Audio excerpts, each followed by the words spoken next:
மக்கள் அனைவருக்கும் வணக்கம். எல்லாரும் எப்படி இருக்கிறீங்க? நல்லா இருக்கிறீங்களா? நம்ம அண்ணன் பார்த்தீங்கன்னா, பரமசிவம். அவர் வந்து மணப்பாறையிலேருந்து வந்திருக்கிறாரு. இப்போ நம்ம செமி ஆட்டோமேட்டிக் மிஷின் பார்த்துட்டு, கையில பிரிக்கிறது எப்படி அப்படிங்கிறதெல்லாம் ட்ரைனிங் எடுத்துட்டு இருக்கிறாரு. ஆனா நீங்க பிரிங்க, பிரிங்க. ட்ரைனிங் எடுத்துட்டு இருக்கிறாரு. அவருக்கு வந்து கையில தளவு பிரிக்கிறது எப்படின்னு நம்ம சொல்லிக் குடுத்துருக்குறோம். ஸோ, அதுபடி வந்து அவர் நீட்டா இப்போ பிராக்டிஸ் பண்ணிட்டு இருக்கிறாரு. ஃபர்ஸ்ட் 50 கிலோ வந்து கையில எடுத்து பிரிக்க போறாரு. பிரிச்சு முடிச்சுட்டு, அடுத்தது வந்து நம்ம செமி ஆட்டோமேட்டிக் மிஷின் வந்து அவரு எடுக்க போறாரு. மிஷின்லலாம் ஓட்டி பார்த்துட்டாரு. ஓகேன்னு தான் சொல்ட்டாரு. ஒண்ணும் ப்ராப்ளம் இல்ல. இப்போ தளவு வந்து ஒரு துணி பிரிச்சுட்டாரு. அடுத்தது இப்போ பிரிச்சுட்டுருக்காரு. பார்த்தீங்கன்னா, நூல் பிரிச்சு மேலே வச்சுருக்காரு. நீங்களே பார்க்கலாம். மிஷின் மேலே வச்சிருக்கிறாரு. பார்த்தீங்களா? ஒரு 2 துணி தான் அவருக்கு சொல்லிக் குடுத்தேன். பாருங்க. இது வந்து இதெல்லாம் அவரு பிரிச்சது தான். இப்போ அத பிரிச்சுட்டு இருக்கிறாரு பாருங்க. அவரே தளவு எடுத்து பிரிச்சுட்டு இருக்கிறாரு. ஸோ, அவருக்கு பார்த்தீங்கன்னா, கிட்டத்தட்ட ஆனா உங்களுக்கு ஸ்ட்ரோக் வந்து எத்தனை வருஷம் இருக்குங்க? 8 வருஷம் ஆச்சு. 8 வருஷம் ஆச்சு. அண்ணனுக்கு வந்து ஸ்ட்ரோக் வந்து 8 வருஷம் ஆச்சு. பாருங்க அவர் வாக்கிங் ஸ்டிக் வச்சுட்டு மணப்பாறையிலிருந்து 3 பஸ் 4 பஸ் மாறி நம்ம நலாம்பட்டிக்கு நம்ம ஊருக்கு வந்திருக்கிறாரு இந்த மிஷின் பார்க்கறக்கு. ஸோ, அவருக்கு அண்ணா வயசு எவ்வளோங்க உங்களுக்கு? 63. 63 வயசுல ஸ்ட்ரோக் வந்தும், இன்னும் வந்து அந்த ஒரு பழமொழி சொல்லுவாங்க, "ஆடுன காலும் பாடுன வாயும் சும்மா இருக்காது" அப்படின்னு. அந்த மாரி அவருக்கு வேலை செஞ்ச கை சும்மா இருக்க முடியல. எல்லா வசதியும் இருக்குதுங்க. ஆனா கையில ஏதோ வேலை செய்யணும்னு சொல்லி என்னால சின்ன வயசுலேருந்து வேலை செஞ்சு செஞ்சு பழகி போச்சு. சும்மா இருக்க முடியல. ஸோ இந்த வேலைய வந்து நான் எடுத்து பண்றேன். நெறைய பக்கம் போய் மத்த மிஷின்லாம் பார்த்தேன். அதோடைய குவாலிட்டி வந்து எனக்கு சரியில்ல, புடிக்கல. உங்க மிஷின் குவாலிட்டி எனக்கு ரொம்ப புடிச்சிருக்கு. நூல் ஃபர்ஸ்ட் குவாலிட்டியா வருது அப்படின்னு சொல்லிட்டு, நம்ம இயந்திரத்த பார்க்கறக்கு வந்திருக்கிறாரு. இப்போ வந்து அவர் இயந்திரம் எடுக்கிறேன்னு சொல்லிட்டுருக்காரு. ஸோ, அவருக்கு வந்து நம்ம ப்ராப்பரா ட்ரெய்னிங் குடுத்து அனுப்பி வைக்கிறோம். நாளைக்கு வந்து அவருக்கு ஒரு 50 கிலோ துணி வந்து சாம்பிளுக்கு கையில பிரிக்கிறதுக்கு அனுப்ப போறோம். ஸோ, இந்த மாதிரி வந்து இத்தனை வயசு ஆகியுமே, உடல்நிலை முடியாத ஒரு சூழ்நிலையில கூட, ஒரு தொழில் பண்ணி முன்னேறணும், ஜெயிக்கணுங்கிற ஆசையில ஒரு லட்சிய வெறியில வந்து அவரு செயல்பட்டுருக்கிறாரு. ஆ நம்ம வந்து சின்ன வயசு நம்ம எல்லாருக்குமே, இப்ப இந்த வீடியோ பார்க்குற முக்காவாசி பேத்துக்கு வந்து 25 டூ 34 வயசு, இல்ல 34 டூ 40 வயசுக்குள்ள தான் இருக்கு நம்மளுக்கு.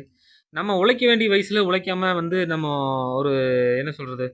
ஈஸியான வேலை இருக்குமா? ஈஸியான வேலை இருக்குமான்னு தேடிட்டு இருக்கிறோம்.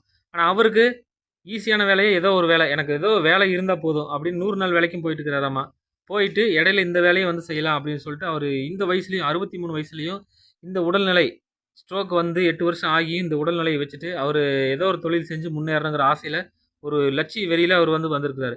ஸோ இப்படி வந்து ஒரு உடல்ல முடியாதவங்களுக்கு, ஒரு மாற்றுத்திறனாளிகளுக்கும், ஒரு வயசானவங்களுக்கும் இருக்கிற அந்த உத்வேகம், ஒரு ஆர்வம், ஜெயிக்கணுங்கிற வெறி, உடம்புல எல்லாம் சரியா இருக்கிற நம்மளுக்கு வந்து இருக்கிறதில்ல. ஸோ நம்மலாம் வந்து இவங்களுக்கு கண்டிப்பா தல வணங்கணும். இவங்கள பார்த்து தான் நம்ம மோட்டிவேட் ஆகணும். எல்லாருமே வந்து இந்த தொழில்னு இல்ல. நான் என்னோட தொழிலுக்கு கூட சொல்லல. ஏதாவது ஒரு பிசினஸ் பண்ணுங்க. ஏதாவது ஒரு வேலை செய்யுங்க. சும்மா இருக்காதீங்க. வீட்ல இருக்கிற லேடீஸ் வந்து குழந்தைகள அனுப்பணும், வீட்டு வேலை செய்யணும்னு மட்டும் இருக்காம, ஏதோ ஒரு வேலை. உங்களுக்கு வந்து உங்க கையில ரூ. 10 இருந்தா தான் உங்கள வந்து ஒரு சமூகம் மதிக்கும். உங்க வீட்ல மதிப்பாங்க. சரிங்களா? எங்க வீட்ல இருக்கிற லேடீஸ்க்கே வந்து நாங்க அதத்தான் சொல்றோம். எங்க வீட்ல எங்க அம்மா இருக்கிறாங்க. அவங்களுக்கும் வந்து நாங்க அதத்தான் சொல்றோம். அம்மா நீ வந்து வெளியில வேலைக்கு போகாட்டி பரவால்ல. சும்மா நம்மளுக்கு துணி வந்து அளவு எடுத்து குடு. நம்மகிட்டயே மிஷின் இருக்குது. டெய்லி ஒரு 10 கிலோ நம்ம உட்காந்து பிரிச்சோம்னா, நம்மளுக்கு ஒரு ரூ. 300 ரூ. 400 நம்மளுக்கு தான் லாபம். அப்படின்னு சொல்லி அவங்களையும் வேலை செய்ய வைக்கிறேன். ஸோ இப்படி வந்து என்னுடைய தங்கச்சிங்க, அக்காங்க எல்லாத்துக்குமே நான் அந்த அட்வைஸ் தான் பண்ணுவேன்.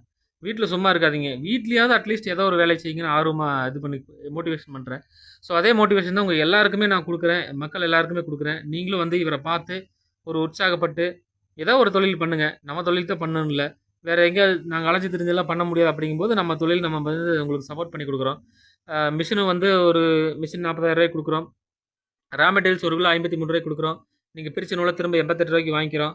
நீங்க ஃபேக்டரி போட்டு வேலை செஞ்சீங்கன்னா, திரும்ப வந்து ரூ. 90 நூல எடுத்துக்கிறோம். சரிங்களா? வருடம் முழுவதும் உங்களுக்கு அக்ரீமெண்ட் போட்டு நாங்க வந்து லைஃப் டைமுக்கு நாங்க அக்ரீமெண்ட் போடுறோம். 5 வருஷம், 10 வருஷம் இந்த கதையே இல்ல. நான் சாகுற வரைக்கும், என்னோட உயிர் இருக்கிற வரைக்கும் இந்த தொழில வந்து நான் நடத்தணும்னு முடிவு எடுத்தாச்சு என்னைக்கோ. அதனால எல்லா அக்ரீமென்ட்டுமே வந்து லைஃப் டைம் தான் போடப் போறேன். தாராளமா பயம் இல்லாம, சார் இது உங்கள நம்பி மிஷின் எடுக்கிறேன். நீங்க வந்து நாளைக்கு நிறுத்திருவீங்களா? நாளான்னைக்கு நிறுத்திருவீங்களான்னு யாரையும் என்கிட்ட கேட்காதீங்க. உங்க நிறுவனத்துக்கும், என்னோட நிறுவனத்துக்கும், இல்ல உங்க இண்டிவிஜுவல் நேமுக்கும், என்னோட நிறுவனத்துக்கும் வந்து ப்ராப்பரான அக்ரீமெண்ட் போட்டு இந்த பிசினஸ் நம்ம பண்ண போறோம். அக்ரீமெண்ட் வேணுங்கிறவங்க ப்ராப்பரா அக்ரீமெண்ட் போட்டு ரிஜிஸ்டர் பண்ணியும் கையில குடுத்துருவேன். சரிங்களா? எதுவும் யாரும் பயப்பட வேண்டாம். நம்மள நம்பி இந்த தொழில் ஆரம்பிங்க. நன்றி, வணக்கம்.